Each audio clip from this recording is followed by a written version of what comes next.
Student, आज के video में हम लोग पढ़ने वाले हैं कि हमारे पास जो स्टैंडर्ड इलेक्ट्रोड पोटेंशियल क्या चीज़ होते हैं, मानक इलेक्ट्रोड विभव क्या होते हैं। ये बहुत ज़्यादा इम्पॉर्टेंट है। कुल मिला के ये चैप्टर से हमको ज़्यादा टॉपिक देखने के लिए मिला। और एक चीज़ ऐसा है ना, ज़्यादा चैप्टर नहीं, इसलिए इससे हो सकता है 2 सवाल आपको पूछ ले, हो सकता है, क्योंकि इसका केवल एक ही यूनिट है ना।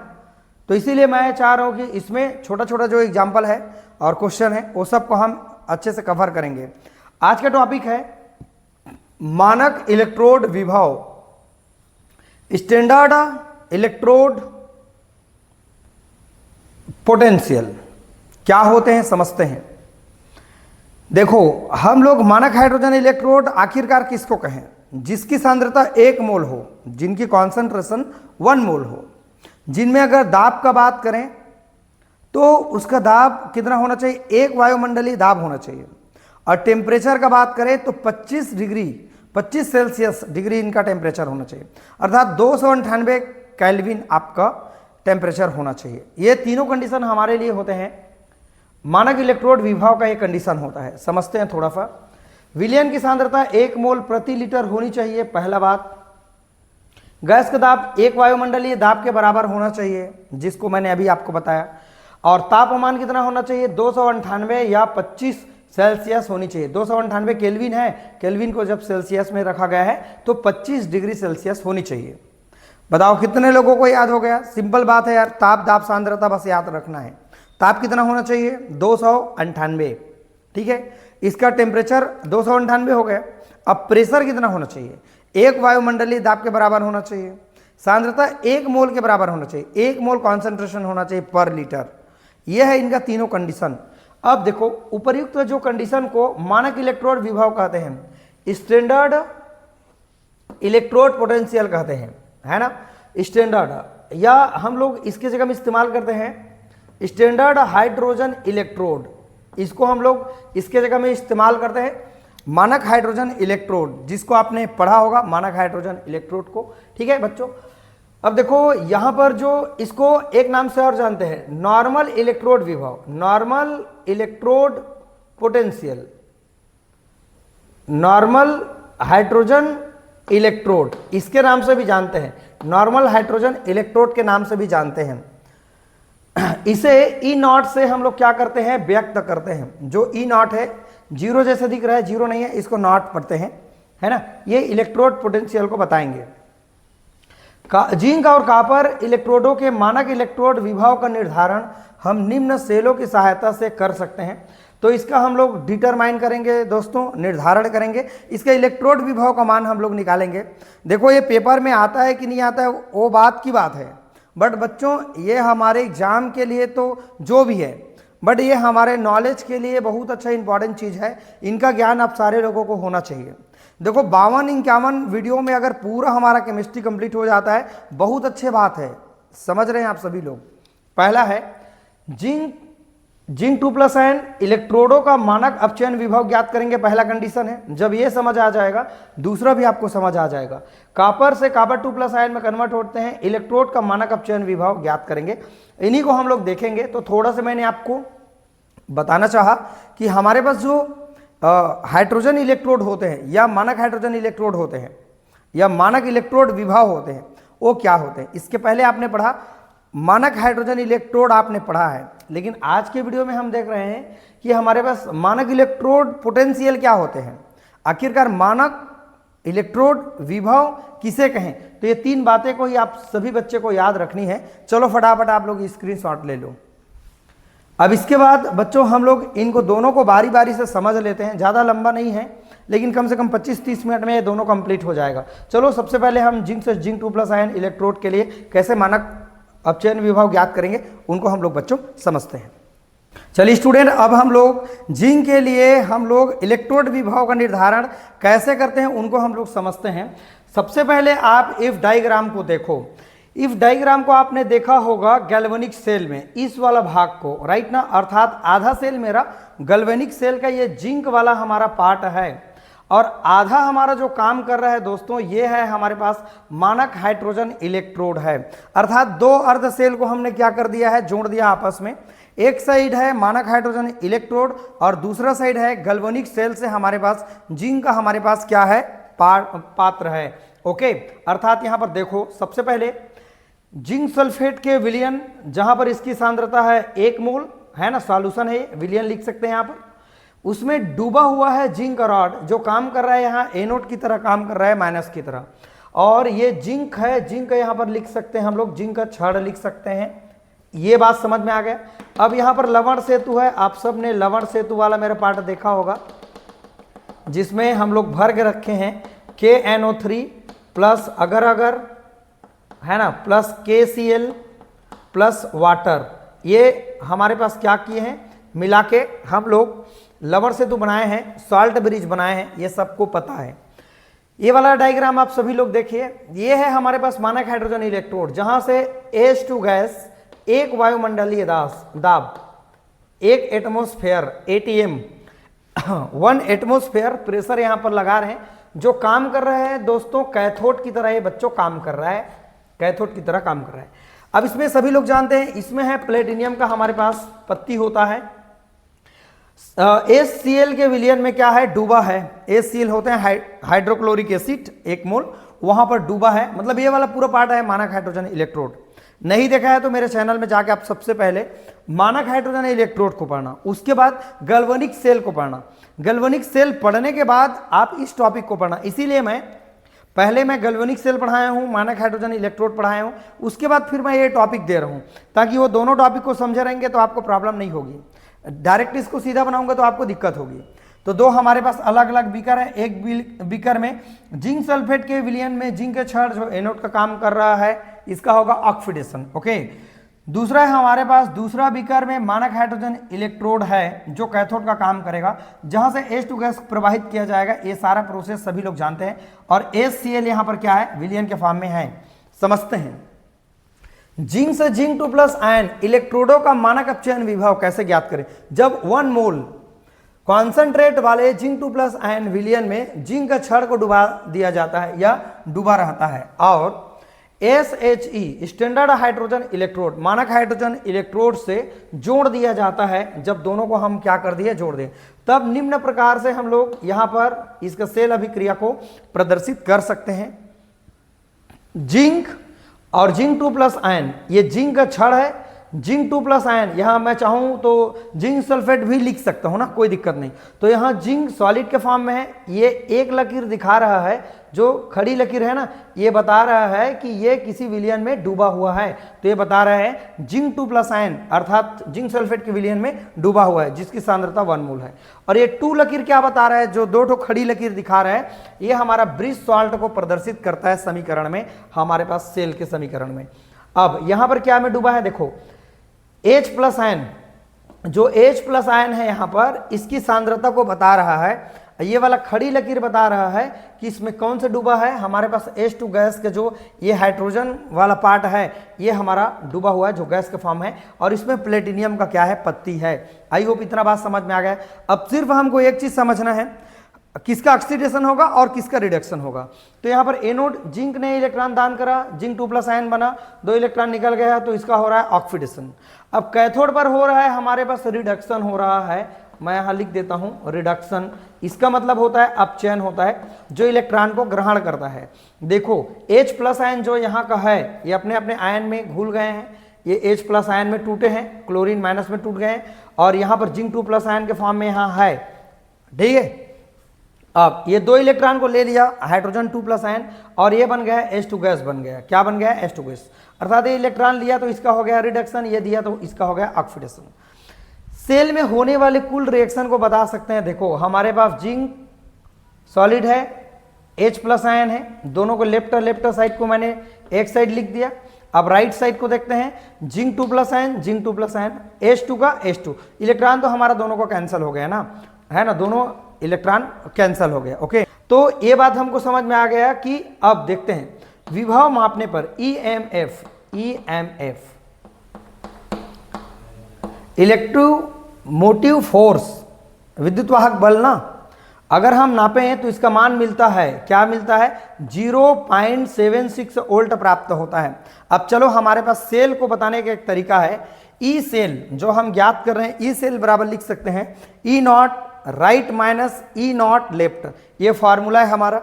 अब राइट के साइड में क्या होता है, कैथोड, उधर देखो ये राइट हमारे पास जो साइड है उसमें है कैथोड, माइनस लेफ्ट साइड में क्या है हमारे पास एनोड है, ई नॉट लगा के सब में।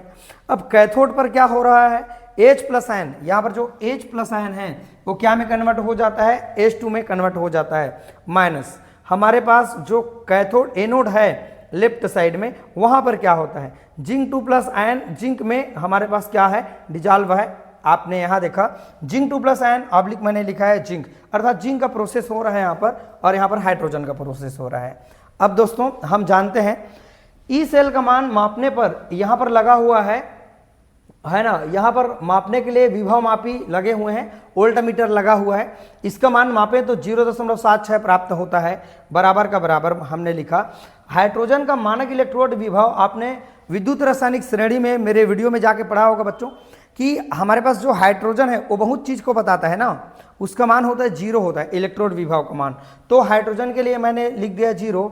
अब इसका मान मुझे ज्ञात करना नहीं है तो मैंने सेम यहाँ पर रख दिया, अब इसका मान ज्ञात नहीं तो इसको सेम रख दिया, लेकिन मुझे तो इसी को डिटरमाइन करना है ना, इसी को निर्धारित करना है, तो मैं उसको सामने ले आऊंगा तो ये पक्षांतर हो गया, क्या में चला गया मेरे पास, प्लस में चला गया, और इक्वल का इक्वल हो गया, 0.76 को मैं पक्षांतर करूंगा तो ये हो गया मेरे पास माइनस में चला गया। यही हमारे लिए जिंक से जिंक 2 प्लस आयन इलेक्ट्रोड का मानक अपचयन विभव का मान कितना होता है, माइनस 0.76 होता है। इसी को हम लोगों को ज्ञात करना था, जो कि मैंने आप सभी लोगों को सिंपल वे में समझाने की कोशिश किया। ये तो फार्मूला है, आपको याद करना पड़ेगा, 2 बार प्रैक्टिस करना, आपको नो डाउट गारंटी है याद हो जाएगा, रिपीट करके देखना। चलो एक बार स्क्रीनशॉट ले लो। तो देखो ये डायग्राम हमको बहुत चीज सिखाते हैं, समझाते हैं। देखो एक बात बताता हूं, नो डाउट विद्युत रासायनिक श्रेणी में जो जिंक का स्थान होगा ना ऊपर होगा हाइड्रोजन के कंपैरिजन में, आपने पढ़ा है ना विद्युत रासायनिक श्रेणी। प्लीज भाई आपसे निवेदन है, आप सबसे पहले विद्युत रासायनिक श्रेणी को पढ़ें, इलेक्ट्रोकेमिकल सीरीज को पढ़ें, तब आपको बातें समझ आएगा कि सर ये एनोड का काम क्यों कर रहा है। आप पूछेंगे, मैं बोलूंगा विद्युत रासायनिक श्रेणी में जिसका स्थान ऊपर है वो हमारा एनोड की तरह काम करता है, इलेक्ट्रॉन डोनेट करने काम करता है, जो नीचे में होता है वो उनका होता है अपचयन होता है, राइट ना। तो सभी लोग समझ गए होंगे। अब चलो हम लोग कापर के लिए भी समझते हैं, 5-7 मिनट का वीडियो है और ये समझ गए तो उसको बनाने में आपको तकलीफ नहीं होगी। चलिए बच्चों आगे बढ़ते हैं। चलिए स्टूडेंट, अब इसके बाद हम लोग समझते हैं कि कॉपर के लिए इलेक्ट्रोड विभव का मान हम लोग कैसे ज्ञात कर सकते हैं। अगर आपने जिंक के लिए इलेक्ट्रोड विभव अगर आपने ज्ञात कर लिया तो कॉपर के लिए कोई दिक्कत नहीं होगी। सबसे पहले ये डायग्राम को आप सभी लोग ध्यान दीजिए। देखो इसके पहले क्या हो रहा था, इसके पहले ये वाला जो हमारे पास जो पात्र है सिस्टम था वो इधर था, और ये वाला जो पात्र था वो इधर था, लेकिन यहाँ पर इस साइड हमारे पास जिंक सल्फेट में डूबा था जिंक छड़, लेकिन अब यहाँ उल्टा हो गया ये प्रक्रिया। ऐसा क्यों हुआ मैं आपको बताऊंगा। मेरा इधर लिखने का मीनिंग क्या है, इधर लिखने का मीनिंग क्या है कि हमारे पास जो एनोड का जो भी काम करेगा गैल्वेनिक शेल में, वोल्टेज शेल में, तो वहां पर हम लोग क्या करेंगे, उनको लेफ्ट साइड में लिखते हैं, ये बात ध्यान रखेंगे। जो एनोड का काम करेगा उसको हमेशा इस साइड में लिखेंगे, और जो कैथोड का काम करेगा उसको हमेशा राइट साइड में हम लोग लिखेंगे, इसीलिए मैंने यहां पर लिखा हुआ है।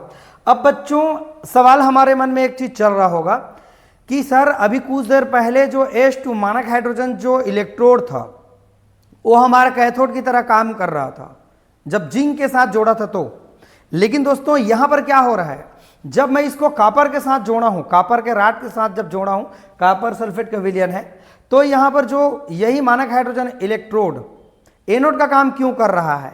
तो वही बात मैं आपको बोल रहा हूं, विद्युत रासायनिक श्रेणी में जिनका स्थान ऊपर होगा जो भी एलिमेंट का, वो हमारा एनोड का काम करेगा, और जो नीचे आएगा वो हमारा कैथोड का काम करेगा।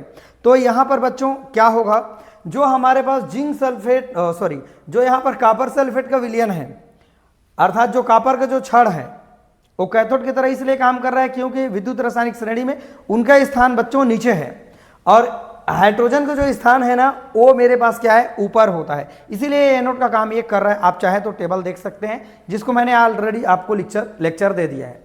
देखो इसमें हो क्या रहा है, इस बीकर में कॉपर सल्फेट का विलयन है 1 मोल, कॉपर के छड़ को डुबा के रख दिया है, एक काम कर रहा है एनोड की तरह, अर्थात ये धनात्मक प्लेट है हमारा। अब इसके और आओ, इसमें भरा हुआ है हमारे पास वही है मानक हाइड्रोजन, इलेक्ट्रोड ही तो है, जिसको मैंने ऑलरेडी आपको एक अलग लेक्चर में बताया था। जहां पर HCl भरा है, अम्लीय माध्यम है, इसकी सांद्रता है 1 मोल। अब यहां पर है प्लेटिनियम का पत्ती है, यहां पर H2 गैस एक वायुमंडलीय दाब को हम लोग क्या कर रहे हैं, यहां डाल रहे हैं, तो कुछ गैसें यहां अवशोषित हो जाते हैं इस पत्ती पर, प्लेट पर, और कुछ जो हमारे पास गैस है हाइड्रोजन वो बुलबुले के रूप में बाहर निकलते हैं। इसके पहले वाला रिएक्शन में भी यही हमने देखा। अब यहां पर हो रहा है मेरा ये काम कर रहा है, एनोड की तरह काम कर रहा है। एनोड कौन होता है? जो इलेक्ट्रॉन को दान कर देता है। और दान कौन करता है? जो हमारे पास इलेक्ट्रोकेमिस्ट्री में जिसका स्थान ऊपर है, तो इनका स्थान ऊपर है तो ये दान करेगा, इनका होगा ऑक्सीडेशन, उनका होगा रिडक्शन। गैल्वेनिक हमारे पास तार है, वोल्टीमीटर से हम लोग क्या कर दिए हैं, इसको जोड़ दिए हैं, जहां पर हम इनके टेम्परेचर को नापेंगे। तो जब हम इनके टेम्परेचर को माप रहे हैं तो इसके लिए 0.34 वोल्ट हमको ज्ञात करना पड़ेगा। और दोस्तों जब हम लोग दोनों को कनेक्ट किए, ये तो ब्रिज सॉल्ट है ना, सभी लोग जानते हैं, ये तो लवण सेतु है ना, सॉल्ट ब्रिज है ना, जिसमें ग्लास ऊल होता है, या हम बोल सकते हैं नीचे वाला भाग में, और इसमें जेली जैसे पदार्थ भरे होते हैं, अर्ध ठोस भरे होते हैं, जिसको मैंने गैल्वेनिक सेल में मजेदार आप सारे लोगों को समझाया, दिक्कत नहीं होगा। हाँ, उनको हम ज्यादा एक्सप्लेन नहीं करेंगे, लवण सेतु का काम यहाँ पर क्या है, कैसा है, इसके लिए केवल हम ये डेटा ज्ञात करने के लिए इस टॉपिक का इस्तेमाल कर रहे हैं, जो बहुत ज्यादा ईजी है, एक भी रटना नहीं पड़ेगा, मैं आपको गारंटी देता हूँ, गारंटी फिक्स मेरी है ना। देखो, कॉपर 2+ इलेक्ट्रोड का मानक अपचयन विभव का निर्धारण कैसे करेंगे? इस तरह के कॉपर इलेक्ट्रोड को SHE स्टैंडर्ड हाइड्रोजन इलेक्ट्रोड से जोड़ने पर, जोड़ दो दोनों को, सेल में विद्युत वाहक अर्थात विद्युत धारा का प्रवाह इधर से इधर होगा, अर्थात मानक हाइड्रोजन इलेक्ट्रोड से कॉपर के छड़ की ओर होगा। क्यों? क्योंकि ये एनोड की तरह काम कर रहा है, मैंने अभी आपको बताया। SHE से कॉपर इलेक्ट्रोड की ओर होता है। इस सेल में स्टैंडर्ड हाइड्रोजन इलेक्ट्रोड एनोड की तरह काम करता है, मैं तो यहां लिखा हूं, तथा कॉपर का छड़ कैथोड की तरह क्या करता है, कार्य करता है। अब सेल में होने वाली जो अभिक्रिया उनको निम्न तरह से दर्शा सकते हैं। एनोड का काम देखेंगे। एनोड यहां पर H2 इलेक्ट्रॉन दान करा और आयन में बदल गया, H2+ आयन में कन्वर्ट हो गया, 1+2 इलेक्ट्रॉन निकाल दिया। कैथोड पर क्या, इसका लिखेंगे ऑक्सीडेशन, सभी बच्चे लिख लो यहां ऑक्सीडेशन, ठीक है भाई। अब यहां लिख लेंगे स्टूडेंट रिडक्शन, अपचयन, ठीक है, अपचयन हो रहा है। तो कॉपर ने 2 इलेक्ट्रॉन को ग्रहण किया जो हाइड्रोजन ने इलेक्ट्रॉन डोनेट करा है, और दोनों को लेकर के सॉलिड में कन्वर्ट हो गया। बस वही चीज है जिसको आपने ऊपर में देखा। इतना बात जानते हैं, इलेक्ट्रॉन दान करा, प्लस में कन्वर्ट हुआ, इलेक्ट्रॉन लिया, A+ खत्म हो गया, ठीक। अब कुल अभिक्रिया देखते हैं, ये दोनों इलेक्ट्रॉन हमारा कट गया, ये दोनों मान लीजिए कट गया है ना, बचा क्या, H2 बचा है और कॉपर 2+ आयन बचा है, एरो के बाद क्या बचा है, H2 बचा है और कॉपर सॉलिड बचा है। बस इतना ही हमारे पास कुल सेल अभिक्रिया को दर्शा रहा है। अब बच्चों, विभव मापी द्वारा सेल का EMF इलेक्ट्रिक मोटिव फोर्स है ना, यहां पर विद्युत वाहक बल यहां पर कैसा है, तो यहां पर है विद्युत वाहक बल 0.34 वोल्ट है, यहां पर नापे तो। अब बच्चों हम लोग ये फार्मूला को याद करके रखें, सेल के लिए जब मान याद करें तो इसको तो पढ़ाना ही पड़ेगा, आप सबको ना याद करना पड़ेगा। ई सेल बराबर यहां लिख सकते थे हम लोग राइट माइनस लेफ्ट लिख सकते थे, राइट माइनस लेफ्ट, चाहे तो जैसे ऊपर में आपने देखा। अगर नया लिखना चाहें तो सीधा सीधा कैथोड माइनस एनोड, ये लिखा ही जाएगा, ये फिक्स है ना, कैथोड माइनस एनोड। अब ई सेल का मान मुझे कितना मिला है, ई सेल का मान हम ज्ञात करेंगे। अच्छा पहले ये देख लो, कैथोड की जगह पर कौन है, कॉपर 2+ आयन और कॉपर है, ये कैथोड का काम कर रहा है। एनोड की जगह पर कौन है, हाइड्रोजन, हाइड्रोजन+ आयन, ये दोनों है। अब बच्चों मेरे पास इसका मान कितना दिया है, इसका मान 0.34, जैसे कि यहां पर भी मैंने डेटा को दर्शाया हुआ है। अब ये हमारा सेम हो गया। अब हाइड्रोजन के लिए मानक इलेक्ट्रोड विभव का मान होता है टेबल से 0। आप कहेंगे 0 कहां से आया, अरे भाई इसका डेटा है, फिक्स मान है। हाइड्रोजन के लिए जो मान होता है अपचयन विभव का मान 0 होता है, ये मैंने 0 रख दिया। अब मुझे इसका मान ज्ञात करना है, वही तो आ गया ना, मान सीधा आ गया ना, ये 0 का कोई वैल्यू नहीं। तो इलेक्ट्रोड है हमारे पास क्या है, E0, कॉपर 2+ आयन, कॉपर के लिए इलेक्ट्रोड विभव का मान 0 कितना है, 34 है, तो यही इसका क्या होगा, मान होगा। हम इस तरह से लिख सकते हैं, सेम वही चीज है लिखा हुआ है। अब सेल अभिक्रिया को कैसे प्रदर्शित करेंगे, सेल अभिक्रिया का प्रदर्शन लिख लेना, या प्रदर्शित प्लेटिनियम सॉलिड के फॉर्म में है, हाइड्रोजन गैस के फॉर्म में है जो आ रहा है, एक एटमॉस्फेयर दे रहे हैं, इसको अलग कर दिया गया है, हमारे पास H प्लस आयन में कन्वर्ट हो गया। यहाँ पर सांद्रता कितनी है 1 मोल, इसी के लिए हम बात करते हैं। ये डबल लाइन बता रहा है, लवण सेतु को बता रहा है, जहाँ पर कॉपर 2 प्लस आयन है 1 मोल सांद्रता में घुला है। अब उसमें डूबा हुआ क्या है बताओ मुझे, कॉपर के 6 डूबा हुआ है। मतलब ये प्रदर्शन है कि कौन कौन जगह पर क्या क्या है। चलो सभी लोग को समझ में आ गया, एक बार स्क्रीनशॉट ले लो। ठीक है स्टूडेंट, आप सब ने अच्छे से स्क्रीनशॉट ले लिया होगा। आई होप सबने ये वीडियो मजे के साथ देखा होगा और बच्चों इससे नॉलेज मिला कि हम इनसे क्या सीखें। नॉलेज मिला, बहुत अच्छे से नॉलेज मिला। कभी भी आ जाएगा कुछ भी नहीं है, एनोड का काम है, कैथोड का काम है, एकदम ईजी है। एक बार आप ध्यान से बस पढ़ना, वीडियो को रिपीट करके देख लेना। चलिए स्टूडेंट, अब इसके बाद सिर्फ एक लेक्चर और बचा है ना, और मैंने बहुत सारा लेक्चर दे दिया है। इस पर 14-15 लेक्चर है हमारे पास। ये तो इस वीडियो को तो मैं थोड़ा लेट में इसको अपलोड कर रहा हूँ, ठीक है। तो इसके बाद 3-4 लेक्चर मिलेगा और आपको कुल मिला के 14 या 15 लेक्चर आपको देखने के लिए मिलेगा, ठीक है। इतना आपको पढ़ना पड़ेगा क्योंकि ये बड़ा यूनिट है, इससे ज़्यादा क्वेश्चन आ सकता है, छोड़ के नहीं जाना है भाई पेपर हमको, राइट ना।